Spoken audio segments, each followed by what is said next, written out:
Olá, bom dia. Vamos aguardar que a Pri entre. Vamos falar sobre como manter a rotina com as crianças na quarentena, o que não é fácil.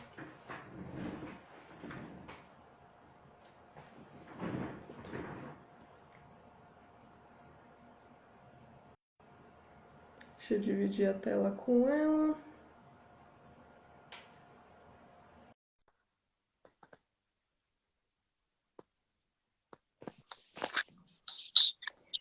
Olá, bom dia. Eu fixar aqui Peraí, só um minutinho.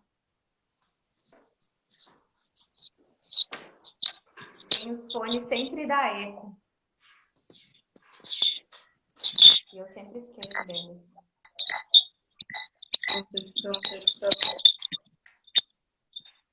Fica dando um zumbido, um apito, sei lá o que é. Será que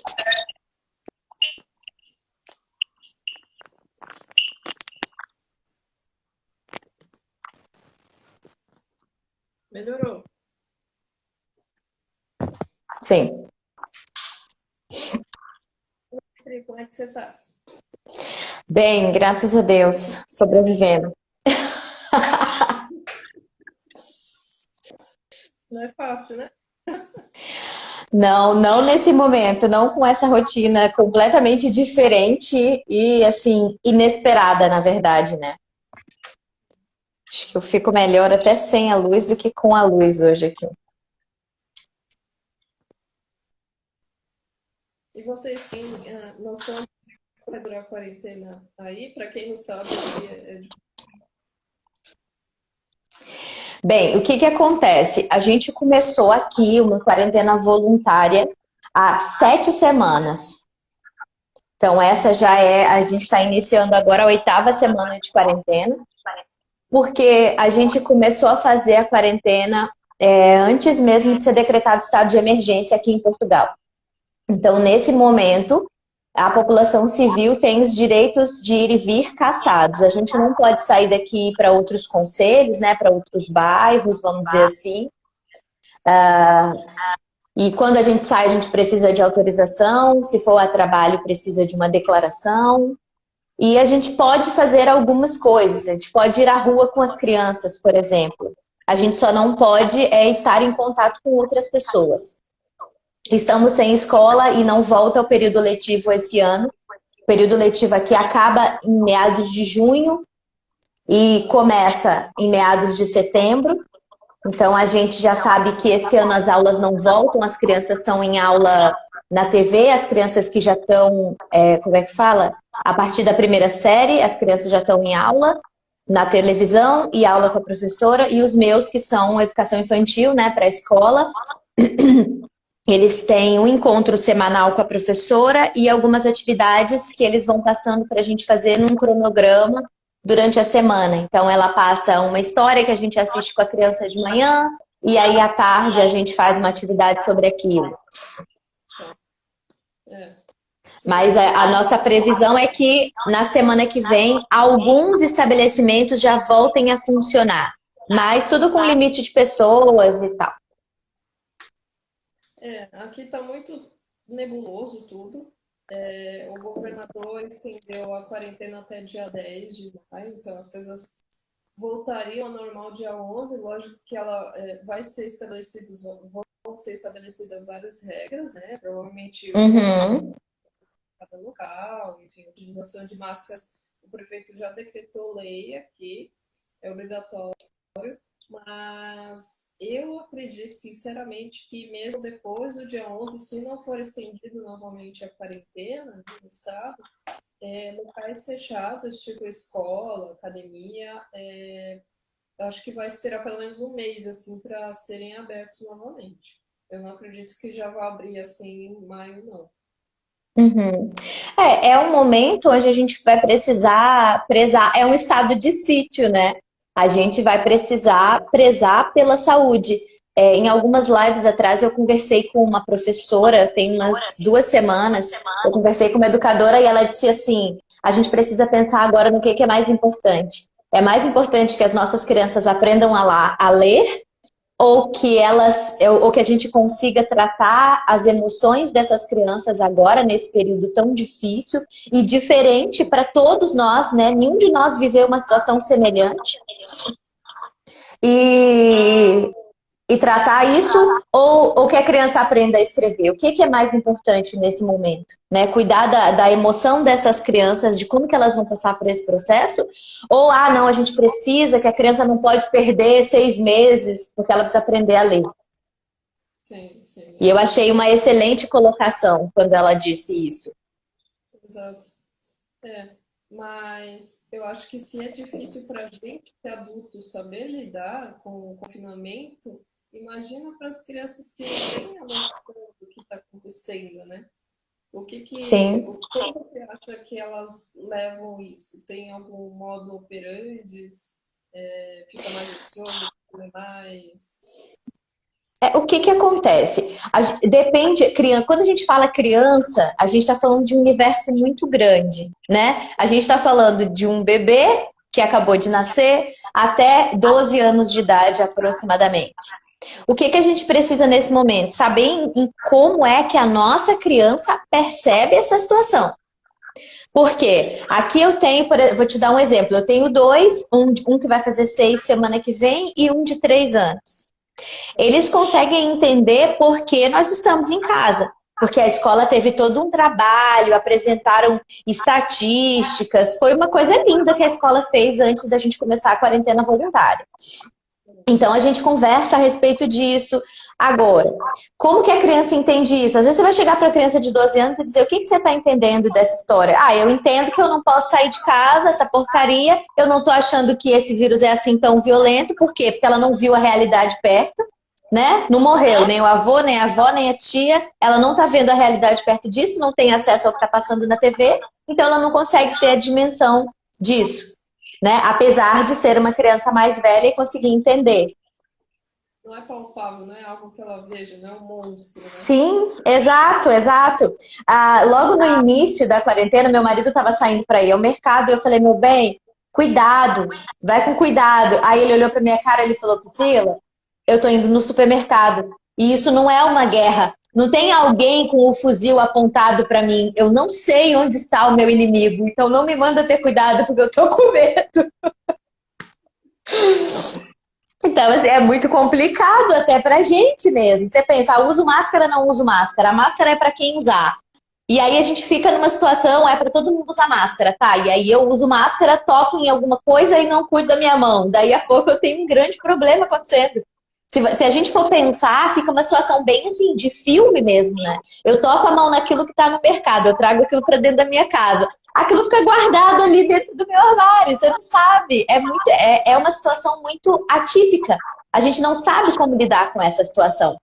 Então, por mais que nós tenhamos, né, que eu digo sempre, eu escutei uma vez a Mia falando aqui em Portugal, que nós temos 3 coisas a mais do que as crianças: recurso, experiência e responsabilidade. Então, por mais que a gente tenha essas coisas, a gente não tem experiência nenhuma sobre o que está acontecendo. Então, a gente está aprendendo todo mundo junto. Esse estado de ansiedade nosso é que sim, pode passar para as crianças um sentido de insegurança. Né? Se a minha mãe, que é o cara, se o meu pai, que é o cara, não está sabendo lidar com isso, onde é que eu fico? Onde que eu entro nessa história? Eu acho que é exatamente isso. A gente não tem essa cultura, né? Eu tenho esse conhecimento de como se prevenir, né? Diferente do Japão, enfim, vários outros países que já têm essa cultura de máscara. Eu acho que tem um lado bom em tudo isso, além de ver as doações que estão sendo feitas, né? O pessoal mais preocupado em ajudar os outros. Tem também um lado de que talvez esse uso de máscara continue, né, depois, quando tudo isso acabar, né, tipo, eu tô gripado, eu não uso máscara, né, para evitar contaminar os outros. E eu lembro até antes da quarentena que eu mesma tive uma atitude preconceituosa Quando eu fui no shopping, eu vi uma moça de máscara. Eu, não, deixa eu sair daqui, deixa eu sair daqui. Então, a gente tem que quebrar esses... Uhum. passar para as crianças, né? Sim, exato. Cria realmente um pânico, porque é uma situação atípica, né? Tudo aquilo que a gente não está acostumado cria na gente um estado de alerta, que é a emoção medo entrando em ação. Você precisa proteger o seu corpo dessa história toda. E aí você olha, vê uma pessoa de máscara, tem uma doença aí rolando, aí se a pessoa tem o olho puxado, então ferrou, você sai correndo. No início aqui tava assim, né? Porque só a galera do zóio puxado é que tava usando máscara. Porque isso para eles é cultural. Existe uma questão, eu já vou e chapa uma máscara. E aí a gente andava na rua, o que é isso? Às vezes a gente viu no shopping, algumas vezes, aqui na minha cidade não, porque eu moro no interior, né? Não é interior, mas é um pouco afastado. Então, assim, uma vez a gente esteve em Coimbra e aí tinha uma pessoa usando máscara. Eu falei, Celso, será que esse negócio já chegou aqui? Assim, né? Porque realmente assusta, é uma situação que a gente não está preparado.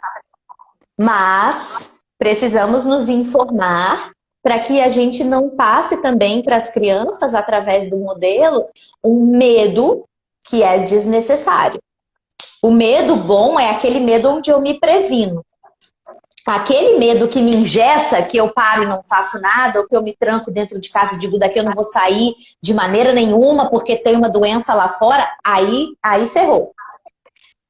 Né? Aí a gente passa para um estado adoecedor, né? Que adoece o outro. E essa é que é a grande questão com as crianças. Mas no início a gente não sabia a real dimensão, né? Então ficava difícil até para a gente saber. E aí, eu fico com medo, eu saio de casa, o que eu faço? Né? Então fica complicado de saber falar também com as crianças, explicar o que está acontecendo, né? Sim. Sim. Assim, em relação às crianças, o que é possível da gente fazer quando existe uma situação onde a gente não tem domínio? Porque o que acontece? A gente não tem domínio nem do vírus, nem do tempo que isso vai durar, a gente não tem controle de absolutamente nada. Algo que eu não controlo, que eu não tenho força, que eu não tenho poder sobre aquilo, eu não tenho o que fazer. Não adianta eu ficar olhando para aquela situação. Exemplo, não podemos sair de casa. Eu vou sentar aqui, cruzar os meus braços e ficar, filhos, não podemos sair de casa. Crianças, não podemos sair de casa. Isso cria pânico. Porque eu estou colocando foco naquilo que eu não posso, que era um hábito e vai ter que deixar de ser nesse momento, e eu não consigo sair dali. E aí fica um círculo onde a gente não... E aí? E agora? O que eu faço? Eu não posso sair de casa. Eu não posso sair de casa, e o que eu faço? Eu não posso sair de casa. Esse não é o pensamento. Para a gente conseguir fazer uma reflexão sadia, a gente precisa focar em resolução de problemas. Se eu não tenho domínio sobre alguma coisa, o que eu faço com isso? Nada. Pula para a próxima. Vira a página. Né? Não podemos sair de casa. Ok. O que nós podemos fazer? A gente já sabe o que não pode. Mas sair de casa não é a única possibilidade. Quando tá chovendo, a gente também não sai, o que a gente faz? Que a chuva é algo que a gente conhece. O que a gente faz? A gente assiste filme, ok, isso é uma possibilidade. A gente faz pintura, outra possibilidade. Isso eu tô num diálogo com a minha criança. A gente pode fazer bolo. Outra coisa que a gente pode fazer. A gente pode fazer infinitas coisas se eu parar de olhar para aquilo que eu não posso fazer. Que aquilo que eu não posso fazer não há solução, eu não tenho nenhum domínio, nenhum controle sobre isso. Não pode sair de casa e acabou. E ponto. Né? Ou podemos sair um pouco, como é que podemos sair? E aí a gente consegue trabalhar condição com as crianças. Podemos sair um pouco. Tá, vamos ali embaixo, andar de bicicleta, dar uma volta. Ok, na volta o que a gente precisa fazer? Entrar, passar álcool nas mãos, nas maçanetas e ir da porta pro banheiro. Tirar a roupa toda. Isso é o que a gente pode fazer.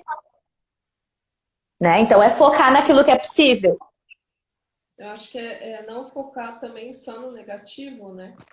Claro. Pra gente, crianças. Sim, para nós também. Assim, imagina os adultos que, assim, para mim não foi tão complicado em relação ao home office, por exemplo, porque eu já trabalho em home office desde que eu vim para cá. Então, estar dentro de casa, para mim, não foi uma coisa difícil.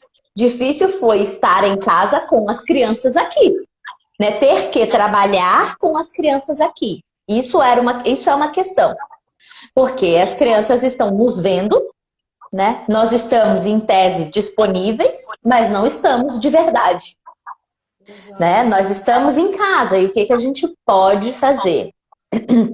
E aí eu vou dar aqui uma dica, que é o que mais os pais me pedem, e acredito que isso possa ter chegado para você também em algum momento, que é como, então, explicar para as crianças que eu estou em casa, mas que eu não posso dar atenção.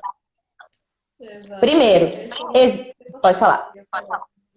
Desculpa. Só contextualizando, como eu sou nutricionista, muitas pessoas, a maioria das minhas pacientes são mães e muitas me relataram não estarem conseguindo manter a rotina de alimentação e também de treino, né?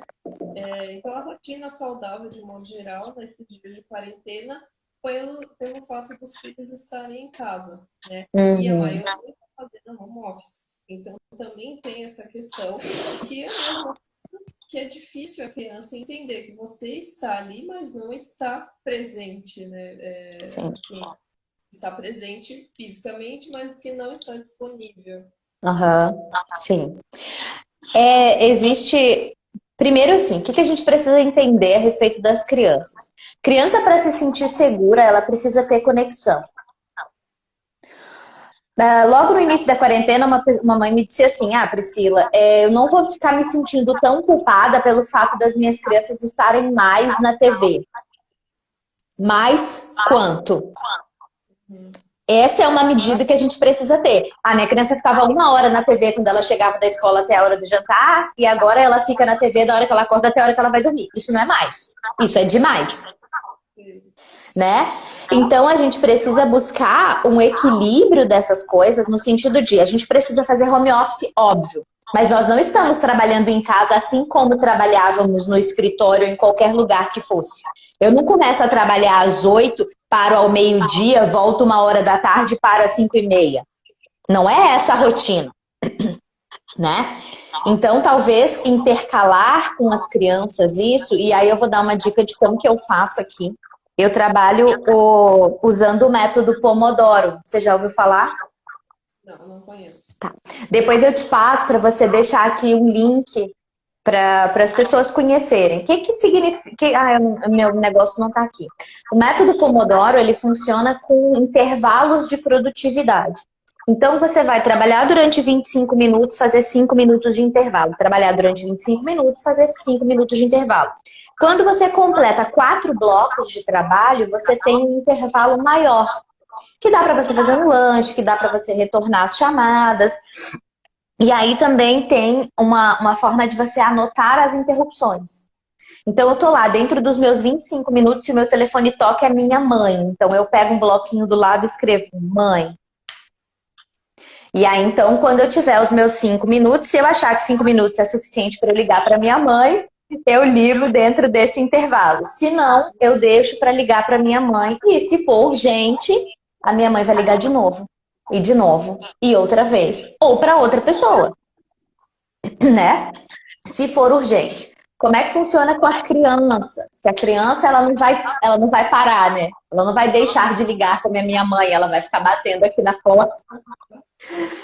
E aí, o que eu faço? Eu aumento o meu tempo, então eu faço 10 minutos de intervalo com eles. Então, eu começo pelo intervalo e eu brinco com eles durante 10 minutos. A gente vai fazer pega-vareta, Uno, enfim. Quando o relógio tocar, acabou o tempo. Não sou eu que defino que acabou o tempo. Quem define que acabou o tempo é o relógio. Ele está fora de mim. Então, eu tenho um outro agente. Não sou eu que digo acabou a brincadeira. O tempo diz que acabou a brincadeira. Então, usa aquele reloginho de cozinha, né? Que durante a quarentena já foi uma maçã, um limão, já quebrou na mão de menino, mas a gente compra um novo, que é muito barato, custa €1 aqui. Eu não sei no Brasil quanto é que custa, mas deve ser isso aí, R$5. Aí eu rodo o reloginho e digo, nós temos 10 minutos. A gente brinca. Agora a mamãe vai ter um bloco de trabalho de 40 minutos. Ou meia hora, depende do que eu venho fazer. Nos dias da live, por exemplo, com o convidado, tal, que eu sei que eu vou quase 1 hora, eu aviso isso, que é 1 hora. E aí eles vão escolher quais das atividades que não precisa de adulto aqui das ilhas que a gente separou, a gente fez várias ilhas. Então, das ilhas eles vão escolher se eles vão desenhar ou se eles vão assistir Netflix. Quando eu tô fazendo live com convidado, que normalmente são 2 por semana, no máximo, eu não faço mais do que isso, a não ser que seja à noite, eu coloco um filme no Netflix, porque eu sei que eles vão ficar ali atentos mais tempo. Mas acabou o milho, acabou a pipoca. Acabou a live, eu desço, já tá no final do filme, acabou ali, desliga a televisão, vamos fazer outra coisa. Né? Então, explicar para as crianças que existe o tempo do trabalho. E não é assim, eu vou trabalhar, nananã, nananã. Isso desmotiva, ensina para a criança que o trabalho é ruim. Faz uma analogia ruim com o trabalho. Então eu vou lá, eu amo o que eu faço, eu tô morrendo de saudade do meu escritório, né? Porque, de verdade, eu acredito que a gente é mãe melhor quando a gente não é mãe 24 horas. Com certeza. Porque tudo que a gente faz em excesso cansa a gente emocional e fisicamente. E isso não é bom nem para nós, nem para as crianças. Sim. Não, com Né? certeza. Eu já tinha ouvido falar da técnica, embora eu não saiba um nome específico, da técnica de trabalhar 50 minutos e ter 10, por exemplo, você precisa responder o WhatsApp, enfim. Você usa esse tempo para descansar, para poder focar melhor no trabalho, né? Sim. Com as crianças de ser metade do tempo, é por conta das crianças não entenderem esse tempo maior. Tem uma razão específica ou não? É porque, para eles, para crianças pequenas, é claro, né? Vamos dizer assim, até por volta dos 7 anos, a noção de tempo, ela é muito abstrata. Às vezes a criança fala, por exemplo, vou dar um exemplo engraçado. Crianças pequenas, quando você começa a negociar com as crianças e você diz assim, quanto tempo mais você quer ficar nessa brincadeira? A criança olha para sua cara como se fosse te ferrar e ela fala, 2 minutos. Eles não têm a menor noção do que é 2 minutos, né? Costumam falar com uma referência da idade, né? A criança que tem 3 anos, ela acha que aquilo é o máximo, é o total, é maravilhoso. Então ela fala 3 minutos. Como se aquilo fosse um mundo de tempo. E às vezes para eles é. Porque eles vivem aquele momento com tanta intensidade que 3 minutos é muito bom. Às vezes, quando eu digo para os pais que eles precisam de um tempo com as crianças e de que precisam de um tempo para si mesmos, a gente fica esperando o momento ideal, não um dia que os meus filhos estiverem dormindo, que eu estiver descansada, que eu não tiver trabalho para fazer. Esse momento nunca vai existir, porque ele é perfeito. E perfeito é só lá na morte, feito até o fim. Chegamos lá, perfeito. Morreu. Né? Se eu tenho 5 minutos para parar, pegar o meu chá e pensar na morte da bezerra do lado de fora da casa, olhando para a nuvem, andando, eu tive 5 minutos de atenção plena naquilo que eu estava fazendo, parada, sem uma atividade obrigatória. Mas se eu não aproveito esses 5 minutos, eu vou passar esses 5 minutos fazendo alguma tarefa, porque eu preciso fazer, nem que seja organizar as louças em cima da pia. E eu não vou ter o meu tempo. Com as crianças a mesma coisa. 10 minutos dedicado brincando com uma criança muda a vida completamente. Completamente. Ok, estamos num momento à parte, num parênteses da quarentena. Dá para fazer isso talvez 2 vezes por dia. Mas 10 minutos de tempo dedicado exclusivo todos os dias durante uma semana. Se a pessoa não tiver uma mudança, pode vir aqui que eu rasgo o diploma. Porque faz diferença na vida da criança. A criança percebe que você tá ali. Mas só 10 minutos? 10 minutos é melhor que nada. Se você pode 1 hora, parabéns. Seja feliz. Vai ser maravilhoso. Mas é 10 minutos sem celular, sem chá, sem caneta, sem nada. Olho no olho da sua criança. O que você quer fazer? Quero andar de bicicleta. Bora lá. Mas 10 minutos? Pode ser 10 minutos. Bota o reloginho para despertar. Pega a vareta, massinha, pintura, qualquer coisa, 10 minutos, você e a sua criança. Isso muda a vida. Muda aquela ida para o banho, que você precisa ficar falando 1000 vezes, mas se a criança estiver conectada, facilita muito. Então, para isso é importante ter o planejamento também do seu dia. Sem dúvida. Um pouquinho, como é que funcionam essas ilhas? Nunca. Ah, tá. Vou disponibilizar para você passar para o seu público depois também. No início da quarentena, os meus meninos têm hábito de sair da escola, aula que é de 8 às 3h30 da tarde, 9 às 3h30 da tarde, para quem não faz complemento de horário. E aí eu pegava eles na escola, porque eu já tinha trabalhado, já tinha atendido todo mundo, já tinha cuidado de comida, e eu levava eles para a esplanada e eles ficavam ali andando de bicicleta até próximo do horário do meu outro paciente, que era 7 horas da noite, que é o horário mais ou menos que meu marido está chegando em casa. E aí o tempo todo, nos primeiros dias, eu com eles o tempo todo, e aquela confusão, eu fui fazer uma reunião, eles subiram aqui várias vezes, eu falei, meu Deus, o que que eu vou fazer? Eu preciso pensar em alguma coisa. E aí desci e falei, eu vou contar uma história para eles sobre foco na solução para ver o que que a gente arruma nessa quarentena.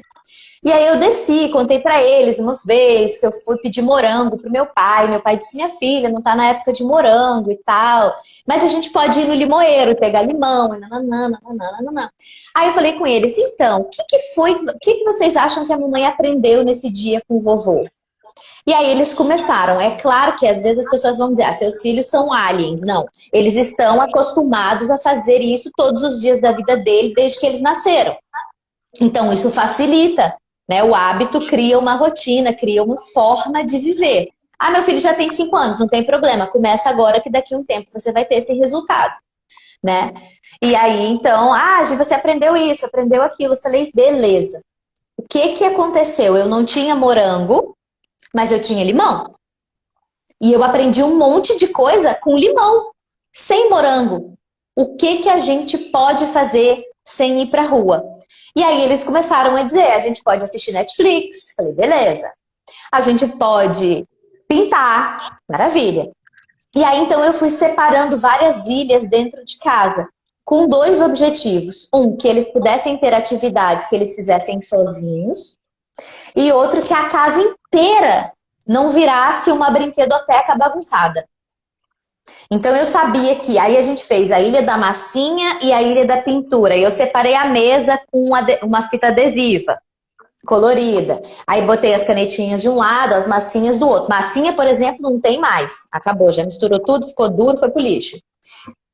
Coloquei os jogos em cima da mesinha da sala, então ali virou a ilha dos jogos. Botei um outro papel na televisão, ilha do Netflix.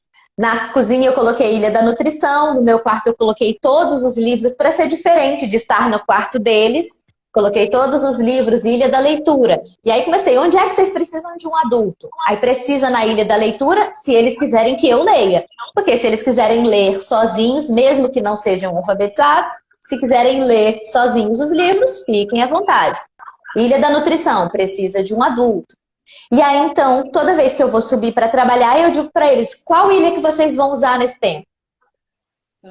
E aí, geralmente, vão os 2 juntos para uma, ou um fica na massinha, o outro jogando mesmo, sozinho e tal. E a gente já combina algo para fazer depois. Então, depois, quando a mamãe descer, qual ilha que a gente vai usar?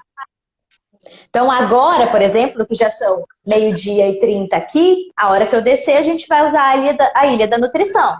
Então eles vão me ajudar a fazer alguma coisa, cortar, lavar alguma coisa que eles vão se sentir úteis ali. Não é também para dar uma atividade idiota para a criança fazer que não tem nada a ver com aquilo, né? Então eles vão fazer alguma coisa ali que colabore para o nosso almoço. E aí foi assim que as ilhas surgiram. Eu separei várias atividades dentro de casa.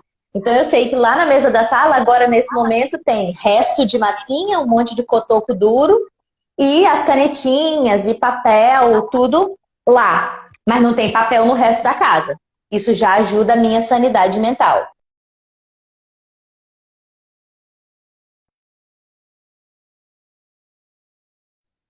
Falhou. Voltou. Voltou.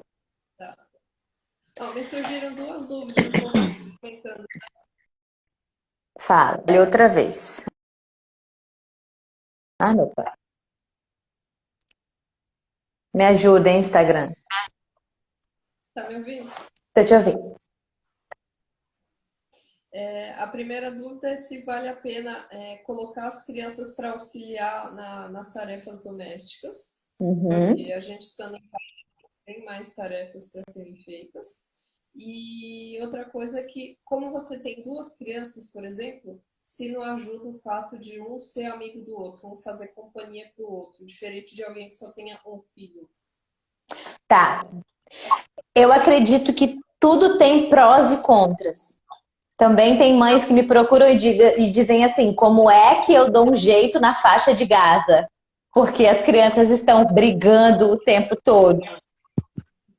Então, tudo tem prós e contras. Claro que ter duas crianças nesse momento em que eu estou ausente é mais fácil do que ter uma criança só. Mas uma criança só não é uma criança só na quarentena, ela já era uma criança só. Como é que essa criança brincava em casa? Sempre com um adulto?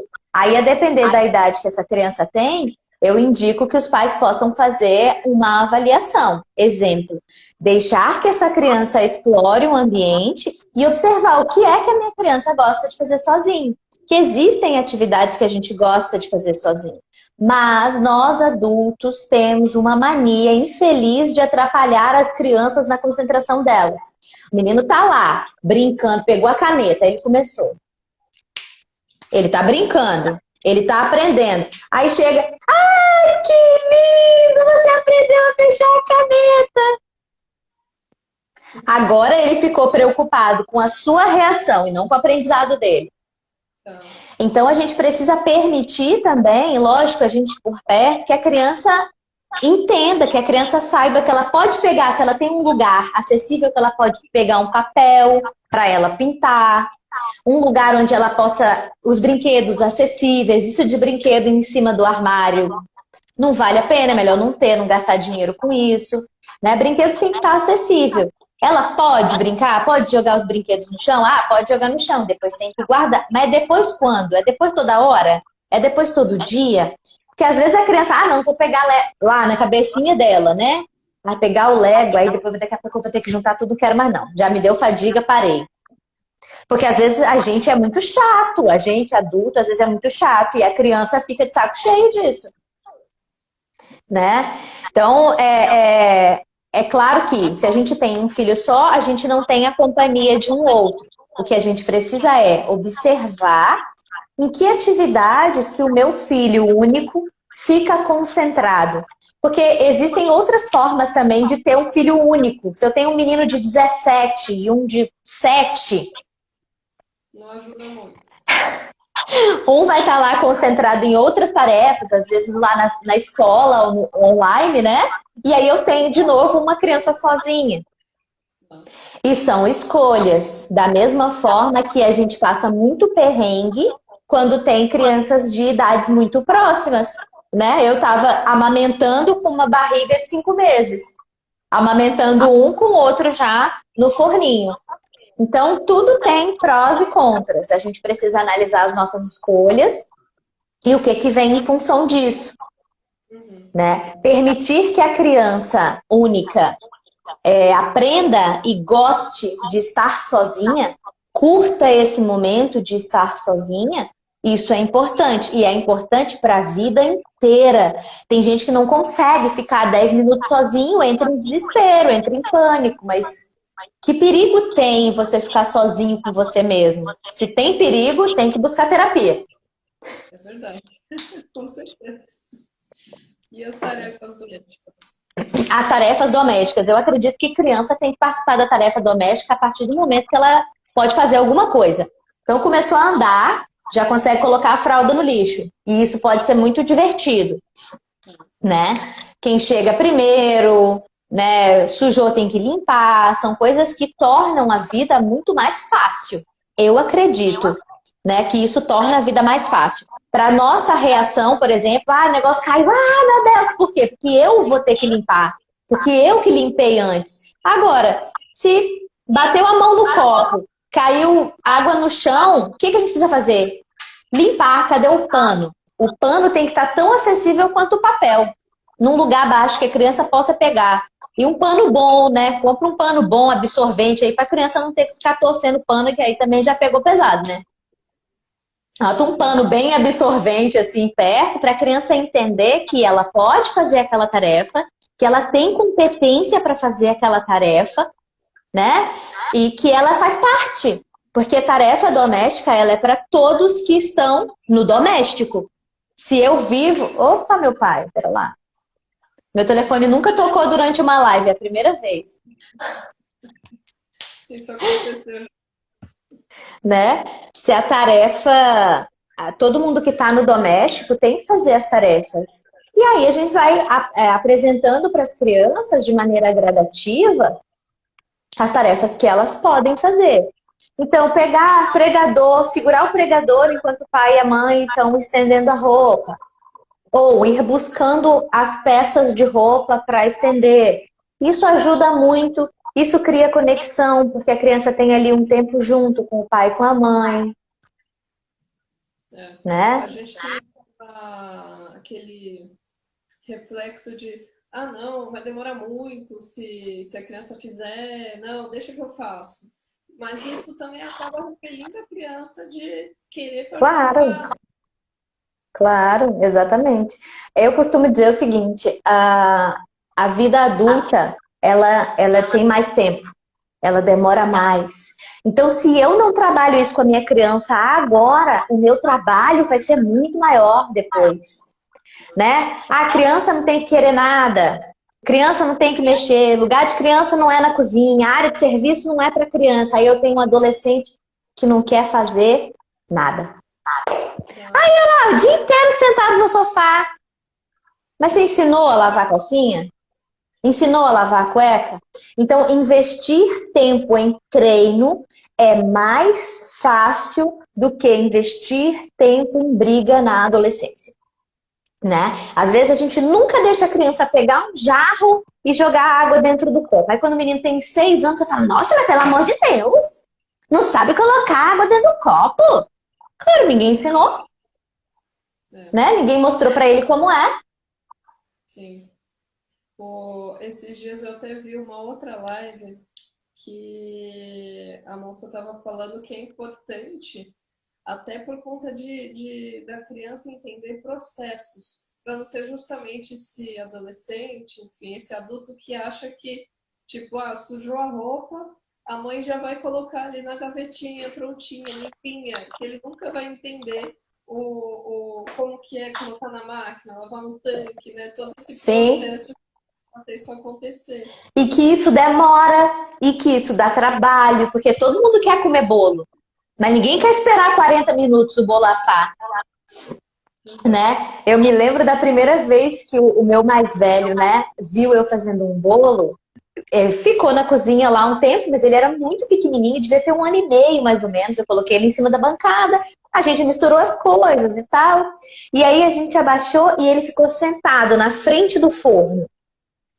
E eu mostrei pra ele que era quente, tudo, e que ele precisava ficar afastado, mas ele ficou sentado, ele pegou a cadeirinha, depois a gente falei, meu filho, essa bunda no chão o tempo todo, tá gelado, né? O chão de porcelanato é muito frio. E aí ele foi, coloquei a cadeirinha e ele ficou sentado no forno, assim, olhando o bolo. Aí ele começou, mamãe, mamãe, e eu chegava perto dele, ó, tudo dele era isso, ó. Aí eu falava, olha, tá crescendo, ó. Então ele é uma criança que aprendeu a esperar. Né? Já o outro que nasceu é uma criança muito mais forte também, vamos combinar, que existe o temperamento, aquilo que vem com a criança que a gente não consegue mudar com facilidade, mas é uma criança que nasceu no meio do vucu-vucu. Eu tô indo trabalhar, tal, e minha mãe levava pra amamentar e tal, uma coisa e outra, nananana. E aí, assim, demorava, a gente não conseguia ter o tempo de explicar para ele, explicar para ele que o tempo demora para passar, que existe o tempo das coisas. Então, assim, no início, que é muito mais fácil quando a gente explica no início, a gente não teve essa oportunidade com ele, porque foi um momento muito corrido da vida. Mas hoje já consegue compreender, principalmente essas questões dos processos da cozinha, que ele ama de paixão. Adora. Falou que é para fazer um bolo, ele já sai correndo. Vamos fazer arroz comigo. Não tem nada para fazer, né? Só colocar o arroz na panela. Mas ele quer ir lá, ele quer mexer e tal.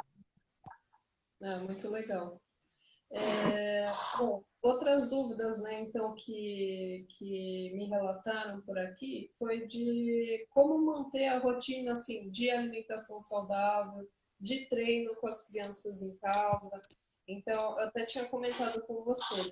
O que eu estou fazendo aqui, por exemplo, a alimentação não mudou, né? Porque já continua como era. Mas em questão de treinos, lógico, ao invés de eu ir para academia, eu estou treinando em casa. Então, ou eu faço em casa, ele participa junto, em casa eu digo no meu apartamento mesmo. Ou deixo ele na garagem e ele fica andando de patinete ou de bicicleta enquanto eu faço meu treino. Então, eu estou tentando fazer que seja um momento lúdico, né? Então, talvez seja o que ajuda, né? Ajuda a pessoa a manter os treinos em casa. Mas se tiver um bebê ou uma criança menorzinha, tem alguma dica que possa auxiliar? Tá. Eu acho o seguinte, em relação à alimentação, primeiro, eu acredito que organização seja a melhor situação. Deixa eu só dar uma passada de olho aqui, que eu achei que ficou tudo muito silencioso. Eu acredito que organização seja o mais importante.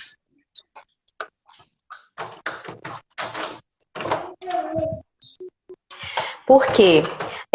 A gente manter uma alimentação saudável depende da gente ter uma rotina estabelecida. Quais são as coisas que eu como, o que eu vou comprar no mercado, né? E tem também a preparação. Eu, por exemplo, preparo as coisas com antecedência. Normalmente eu não como arroz e feijão e tal, mas as crianças gostam de comer. E é algo que é bom, eu acredito que seja saudável para eles. Não é para mim, porque se eu comer arroz eu viro uma bola. Mas para eles eu acredito que seja uma boa combinação. Então, eu já deixo o arroz, que eu faço um pré-cozimento do arroz. Eu deixo ali que dá para quase uma semana. E aí, às vezes, eu faço um cuscuz, que é mais rápido. Né? Feijão eu também já deixo congelado nos potinhos. Eu faço, então, uma série de coisas para facilitar. Né? Na segunda-feira que eu preparo a marmita do meu marido, eu faço uma legumada bem grande, assada, porque aí sobra para eu ir comendo, então eu vou esquentando.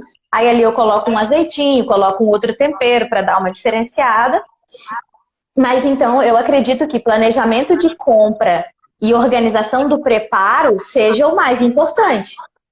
Ainda mais se é uma pessoa que não curte, não gosto de cozinha. Então já deixa um monte de coisa pronta para facilitar a vida. Né? E coisas que ficam prontas rápido também. Cuscuz, por exemplo, é uma coisa que eu faço que fica muito gostoso. Mistura com brócolis, já é quase uma refeição inteira. Né? Carne porcionada. Eu nunca boto 1 quilo de carne dentro do freezer. Eu prefiro tirar 2 pacotinhos do que eu ter que descongelar 1 quilo de carne. Então eu coloco 2 bifes em cada pacotinho. Eu já tiro aqui, eu já sei quanto que eu tenho.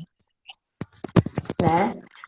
É uma organização no sentido de facilitar o dia a dia. Isso é algo que eu sempre fiz, até quando os meninos eram pequenos, de bebê, por exemplo, que tinha uma alimentação diferente, bebezinho mesmo. Eu colocava tudo na forminha de gelo, então eu tinha vários cubinhos de carne, de frango, de porco e de boi separado, para facilitar, mas eu acredito que todo mundo tem que comer a mesma coisa. De bebezinho, introdução, ok, é mais complicado mesmo. Mas tem gente que faz também, eu acho possível, né? Eu não sou dessa área. Acho que quanto mais cedo a criança comer a comida da casa, menos trabalho você vai ter com isso. Menos problema você vai ter com isso. Eu uma vez perguntei para a médica assim, logo no meu segundo filho, eu falei com ela, doutora, esse menino já pode começar a comer a comida da casa? Ele devia estar com uns 8 para 9 meses, assim. Ele já pode começar a comer a comida da casa? Aí ela falou, depende. Aí eu, depende de quê? Ela falou, depende de qual é a comida da sua casa. Aí eu falei, olha, a comida da minha casa normalmente é arroz, feijão, uma verdura, uma salada, uma carne. Aí ela falou, então tá ótimo, ele pode comer a comida da casa. O que vai mudar é a consistência, então. Pois é, então é porque essas coisas facilitam. Às vezes a gente fica numa questão do perfeccionismo, né? E aí volto a falar da mesma coisa do tempo. Ah, meu filho tem que comer 75 cores por dia. Se você tem uma fonte de cada coisa que é importante, você tem uma proteína, tem um carboidrato de boa qualidade para aquela criança. Olha eu, nutricionista, né? Me achane aqui. Se você tem o que aquela criança precisa, tá ok, né? Deixa o brócolis cozinhar um pouquinho mais e come você um brócolis um pouquinho mais cozido. Você não tem que fazer duas comidas, uma para você e uma para a criança. Facilita a vida. Exato. Teve até uma das pessoas que comentou isso, que está tendo dificuldade, porque senão ela teria que fazer dois tipos de alimentação na casa, um para a criança e um para ela. É, Provavelmente porque a criança come batata frita, enfim. E aí que tá o erro, né? Porque você já acostumou a criança desse jeito, ela vai querer. exatamente. Exatamente. Ó, desde que eu fiz na pós-graduação, eu aprendi uma coisa com o meu professor, com o Aneron, que era fazer o bom uso do mau alimento. E eu acho que isso é importantíssimo. Cara, batata pra mim, batata frita é a coisa mais gostosa que inventaram no mundo, é batata frita. A pessoa que botou aquilo na gordura é um gênio. Mas eu sei que se eu comer essa parada todos os dias, além de eu engordar, que é uma coisa que eu não desejo pra minha vida, nem pra vida dos meus filhos, porque isso causa um monte de doença. Além de eu engordar, eu não vou estar saudável e eu não vou ter nutrição suficiente. Então, quando é que eu vou comer batata frita? Quando eu for no McDonald's, por exemplo. Que não é toda semana, porque se for toda semana também eu fico pobre, né? Não dá pra ser toda semana. Então, dá pra comer batata frita? Dá. Só não dá pra ser todos os dias. Né? Então, é fazer boas escolhas também dentro da alimentação. Se a sua criança está acostumada a comer batata frita todos os dias, tem alguma coisa muito errada nessa parada. Eu acredito que isso também seja uma forma de a pessoa se consolar. Falar, eu não consigo. Aí ela acaba comendo besteira. Então, eu acho que tudo é questão realmente de planejamento. Essa questão de congelar, deixar porcionado, eu sempre oriento os pacientes para facilitar. Mesmo aquela Uhum, pessoa que tem comida feita na hora, eu também prefiro. É bem mais gostoso fazer a comida claro, fresca, mas sim. facilita a vida ter as coisas porcionadas lá no meu freezer. Sim, Então, a com gente certeza. tá a nossa vida, né? Na verdade, é possível e a gente precisa, o primeiro de tudo, a gente precisa tomar uma decisão. Qualquer coisa que a gente vá mudar na nossa vida, a gente precisa tomar uma decisão. Exemplo, eu não quero mais comer carboidrato ruim, então eu vou tirar toda a farinha de trigo da minha vida, eu vou tirar todo o arroz branco da minha vida, mas se eu penso assim, não, eu não quero mais comer carboidrato. Aí eu fiz arroz, feijão e carne. Porque as minhas crianças estão aqui. Será que eu vou comer só carne com feijão? Mas o arroz está ali, né? Me convidando, me chamando. Então, primeiro é a decisão. Eu não vou mais comer carboidrato. Se eu não vou mais comer esse tipo de carboidrato, eu também não vou mais comprar esse tipo de carboidrato. Quando é que eu vou comer esse carboidrato? Quando eu for na casa de alguém que não tiver um arroz integral de boa qualidade para eu vou comer o que tem. Que eu também não vou fazer a fresca, não como. Nananã. A não ser que seja uma questão filosófica, eu não como carne. Aí eu não como carne nem aqui, nem na Bahia, nem na Argentina, nem em canto nenhum, Sim. né? Agora, eu preciso primeiro não ter disponível aquilo que eu não quero comer. Na quarentena, eu não quero fazer brigadeiro. Logo, não compre leite condensado. Porque se ele tiver dentro do armário, ele vai te chamar. Aí você vai, leite condensado. E aí você vai atrás dele, cantando um mantra. Você fica se torturando, né? Que nem muita gente reclamou na época da Páscoa. Mas tem muito chocolate aqui em casa. Por que que você Joga fora, joga no lixo. Se o problema é esse. não dá para entender? Se a pessoa realmente não quer comer, ela não vai comprar. Exato. Não vai sair de casa para dar um chocolate, sei lá, para o sobrinho. Não compre, né? Então, realmente é questão de prioridade da pessoa, né? Sim. Eu acredito que essa é a melhor decisão. Eu tive um processo de emagrecimento muito gigante, assim, de transformação antes de eu engravidar do meu primeiro filho, que eu adoro cozinhar. Então, quem adora cozinhar normalmente começa cozinhando coisa gorda. E as minhas comidas eram assim, joelho de porco. Não era mais ou menos gordo, era bem gordo. E aí meu marido até fez uma foto depois do emagrecimento, emagreci 9 quilos, emagreci bem, assim, fiquei bem, as coisas voltaram pro lugar, né? E aí ele fez assim, a diferença do joelho de porco para truta. Então tinha uma foto minha exatamente com a mesma roupa, colocando o joelho de porco em cima da mesa e depois colocando uma truta lá com os legumes.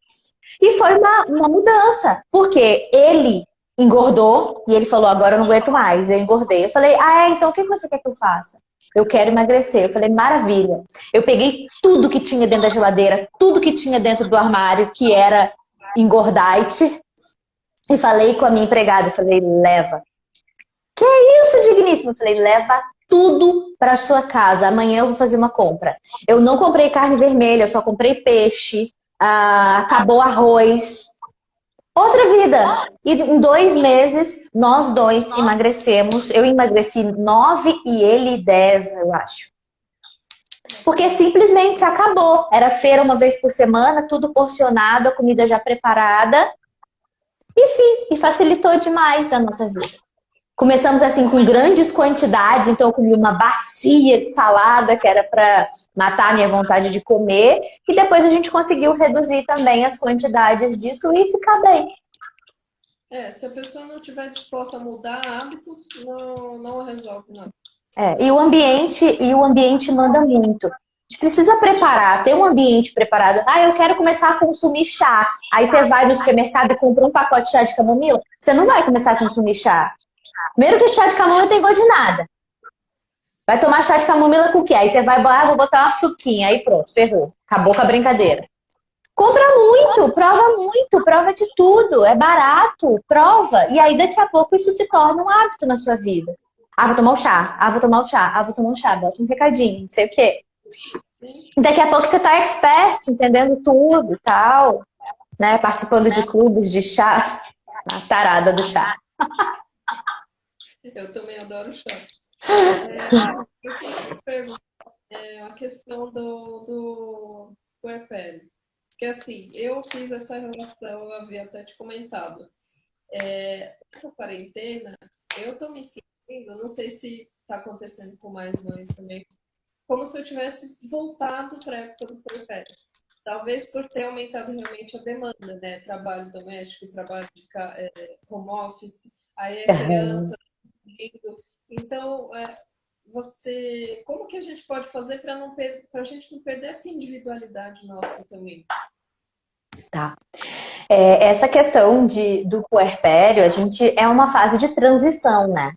E é algo que a gente também está vivendo nesse momento de quarentena, onde a gente tem um monte de incerteza, a gente não sabe um monte de coisa, é como se fosse um filho novo. Até quem já passou por 10 puerpérios vai dizer, cada filho é um filho, cada choro é um choro, as crianças se comportam de maneiras diferentes. E a gente está num momento transitório onde a gente não tem um monte de certezas, o que acaba deixando a gente vulnerável. E aí a gente tem alteração hormonal, a gente tem as alterações de ambiente, a gente tem que se adaptar a um monte de coisa nova de uma vez. Nunca trabalhei em casa, agora eu tenho que trabalhar em casa. A minha criança nunca estava comigo enquanto eu estava trabalhando, agora eu tenho que trabalhar com a minha criança aqui. Isso tudo deixa a gente num estado de ansiedade.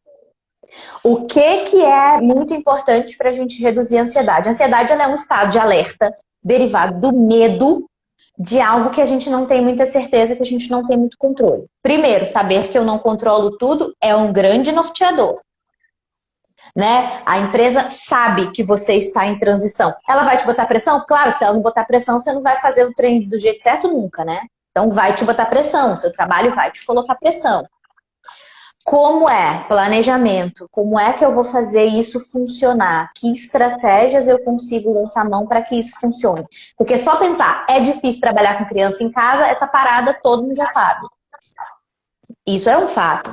O que que eu consigo fazer com a realidade que eu tenho agora? Ah, vou tentar usar o Pomodoro, vou tentar trabalhar 50 minutos para 10, enfim.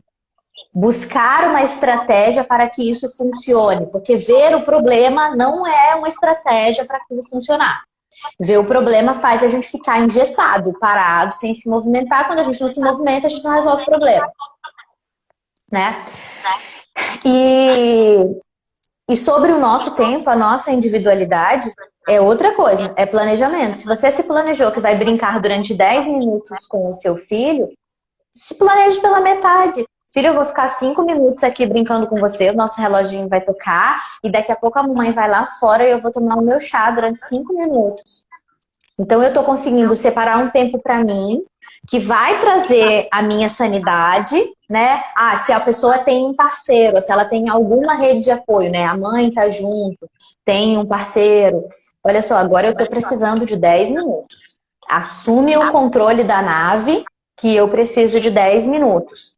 Né? Ontem eu postei algumas coisas que eu fiz durante o dia, porque eu falei com meu marido, eu estou precisando de um momento para mim, senão eu vou ter um treco. Então fui, passei um creme no cabelo e tal, coisas que nem é muito do meu hábito, mas eu queria dedicar um tempo para mim. E eu dediquei quase uma manhã inteira só para isso. Fiz minha unha, que eu estava precisando e tal. Então um planejamento e contar com aquilo que eu tenho. Tem rede de apoio, conto com a rede de apoio. Não tem rede de apoio, que hora sua criança dorme? Ah, minha criança dorme 7h30, 8 horas. Ok. E o que você tem feito de 8 até as 10?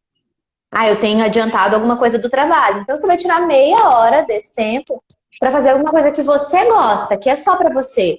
Ler um livro, tomar um chá, ver uma série. Então, às vezes a pessoa não sabe nem o que é que gosta. Eu quero um tempo para mim. E você quer um tempo para você pra fazer o quê? Ah, não sei. Sim. Porque quer, mas nem sabe muito bem o que quer. Né? Então, junto lá com as ilhas, na hora que você separar o que as crianças gostam, o que você gosta. No momento que você não estiver trabalhando e que sua criança estiver na ilha do desenho, desenhando sozinha, o que é que você pode fazer nesse tempo? Ah, eu posso ir ali no meu quarto e ficar 10 minutos só respirando, sem fazer nada. Posso dizer para as crianças, ó, a mamãe vai fazer cocô. Às vezes eu falo com os meninos aqui, eu preciso fazer cocô desacompanhada. Vocês podem me ajudar nessa tarefa? Então eu vou fechar a porta, mas vocês não vão entrar, tá bem? Eu vou encostar a porta, eu não costumo trancar, né? Eu vou fechar a porta e eu não quero companhia nesse cocô. Tudo bem para vocês? Ah, tá, tudo bem, mamãe. E às vezes eu encosto na porta e falo, eu estou fazendo cocô e eu quero ficar sozinha. Posso ter um pouco de intimidade neste momento? Porque às vezes a gente não tem mesmo, nem faz cocô desacompanhada. Essa é uma realidade mesmo.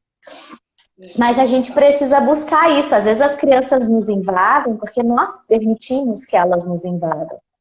Elas estão ali explorando o ambiente, você dá o limite.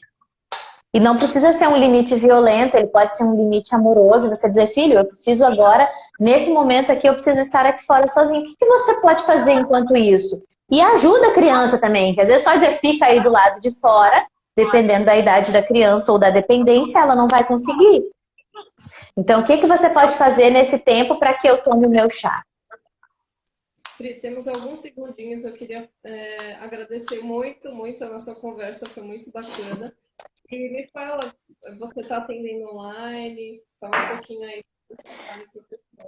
Tá, eu faço atendimento online, eu sou psicóloga especialista em infância e adolescência, então eu trabalho com atendimentos online hoje, mais focado na orientação de pais. Eu tenho um programa chamado Reprograma, que é, na verdade, um programa de mudança, né? De como é que a gente pode mudar a forma de olhar para a criança, para que a gente consiga lidar com as questões do dia a dia de uma forma mais fácil, se é que eu posso usar essa palavra, mas de uma forma menos traumática seria o ideal. Né? Então, o objetivo do Reprograma é esse. Hoje ele é o meu foco de estudo e em breve vai ser um curso online. Hoje ele é um curso online, um atendimento online presencial. É uma consultoria. E em breve ele vai ser um curso online, totalmente online. Ah, que legal, que legal, que ótimo. Próximo, eu acredito que até junho, julho a gente já tenha isso completo. Eu já comecei a gravar, mas é tudo o processo quando a gente começa, né? Na prática, a teoria é outra. E para entrar em contato com você através do aqui no Instagram? Tá, aqui no Instagram, lá no